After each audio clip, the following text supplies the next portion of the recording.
ஃப்ரிட்ஜில் வைக்கிற பூ கூட இந்த வெயிலில் 2 நாளைக்கு மேலே தாங்க மாட்டேங்குது. முன்னெல்லாம் பூ வாங்கிட்டு வந்தால் 4, 5 நாள் கூட அப்படியே ஃப்ரெஷ்ஷாக கலர் மாறாமல் இருக்கும். ஆனால் இப்போ வாங்கிட்டு வந்து 2 நாளாக தான் ஆகுது. அதுக்குள்ளே கொஞ்சம் வாடி போன மாதிரி இருக்குது. கொஞ்சம் மாதிரி மஞ்சளாக கலர் மாறுற மாதிரி இருக்குது. சரி, அதுக்குள்ளேயே வச்சு ரொம்ப வீணாக போகிறதுக்குள்ளே வச்சு காலி பண்ணுவோன்னு எப்போ போல் தலை வந்ததுக்கப்புறம் பூ வைக்க ஆரம்பிச்சிட்டேன். ஏன்னா அந்த மல்லிகைப்பூ சீசனில் நிறைய கிடைக்குது. விலை கம்மியாக இருக்கிறதுனால நமக்கு வச்சுக்க ஆசையாக இருக்குன்னு நிறைய வாங்கி வச்சிடறேன். ஆனால் அந்த வெயிலில் தாங்கவே மாட்டேங்குது. காலையில் தூங்கி எழுந்ததுமே இன்றைக்கி ஈவினிங் ஸ்நாக்ஸ்க்கு வந்து நம்ம அந்த மசாலா பூரி செய்வோம் இல்லையா, அது செய்யலான்னு பச்சை பட்டாணி ஊற வச்சோம். ஊற வச்சு 2 மணி நேரம் கிட்ட ஆகுது. இன்னும் கொஞ்சம் கூட ஊறாமல் அப்படியே இருக்குது. இது ஈவினிங்குள்ளே ஊறிடுமான்னு தெரியல. சரின்னா அதையும் ஓரமாக எடுத்து வச்சுட்டு ஊருக்கு போயிட்டு வர அந்த கேப்பில் உள்ளே வச்சிருந்த மணி பிளான்ட்டு மொத்தமாக அப்படியே கருகி போய் வீணாக போயிடுச்சு. வெளியில் வச்ச செடியை வந்து உள்ளே தான் வச்சுட்டு போனேன். அது மட்டும் நல்லா ஃப்ரெஷ்ஷாக அப்படியே இருக்குது.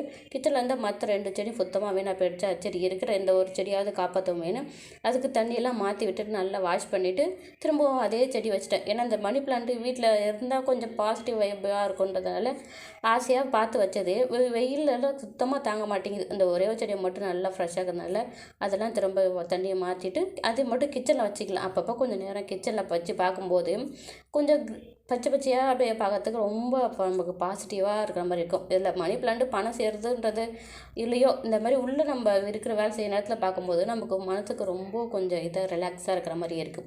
அந்த செடியுமே கிச்சனில் கொஞ்சம் நேரம் இருக்கட்டும்னு வச்சுட்டு காலைல வந்து பாலை காய்க்கிற வேலை பார்த்துட்டேன். வீட்டில் இருக்கவங்க எல்லாருமே தூக்குறாங்க. நான் மட்டும்தான் காலைல எழுந்து வேலையை பார்த்துக்கிட்டு வீட்டுக்குள்ளே அங்கே எங்கேயும் நடமாடிக்கிட்டு கிடக்கிறேன்.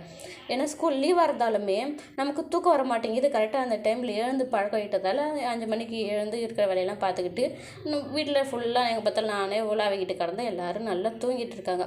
காலைல சாப்பாடுக்கான வேலையை பார்த்துக்கிட்டு மதியம் லஞ்சுக்கான வேலையும் பார்த்துட்டு இருக்கும்போது வீட்டில் இருக்கிற குட்டீஸ்லாம் வந்து ஸ்நாக்ஸ் வேணும்னு கேட்க ஆரம்பிச்சிட்டாங்க. சரின்னு அவங்களுக்கு வந்து பாப்கார்ன் இருக்கு இல்லையா, இந்த இன்ஸ்டன்ட் பாப்கார்ன் அதை பொரிச்சு கொடுத்துட்டு அவங்கள போட்டு சாப்பிட ஆரம்பிச்சிட்டேன். என்ன ஊர்லேருந்து போகும்போது என்னோடய தங்கச்சி குழந்தையும் கூட்டு வந்தேன்னா ஒரு குட்டீஸு கூட வந்து எக்ஸ்ட்ராவாக இருக்கும்போது வீட்டு இன்னும் கலகலப்பாக இருக்குது. 2 என் பையனுக்கும் பாப்பாக்கும் அடிக்கடி சண்டை வந்து பொம்மைக்கான சண்டையை போட்டு அதெல்லாம் பார்த்துட்டு இருக்கும்போது நமக்கு பொழுது போகிறதே தெரிய மாட்டேங்குது. காலை சாப்பாடுக்கு சிம்பிளாக இட்லியும் அது கூட ஒரு கதப்பு சட்னியை வச்சு சாப்பிட்டு முடிச்சுட்டு கையோடவே லஞ்சுக்கான வேலையெல்லாம் பார்க்க ஆரம்பிச்சிட்டேன்.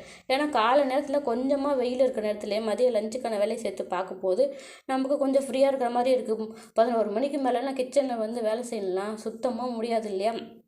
சாம்பாரையும் வச்சுட்டு அதுக்கு சைடிச்சாக சாப்பிட போகிற நேரத்தில் ஏதாவது மாம்பழம் வர இருக்குது அதை வச்சு கட் பண்ணி வச்சுக்கிட்டு அது கூட அப்பளமும் வத்தலை பொரிச்சு சிம்பிளாக சாப்பிட்டுக்கலாம்னு பிளான். சாம்பார்லாம் செஞ்சு முடிச்சதுக்கப்புறம் ஸ்டவ்வையும் க்ளீன் பண்ணி விட்டுட்டேன். என்னோடய சேனல் ஆரம்பித்து நேற்றோட 1 வருஷம் ஆயிடுச்சு.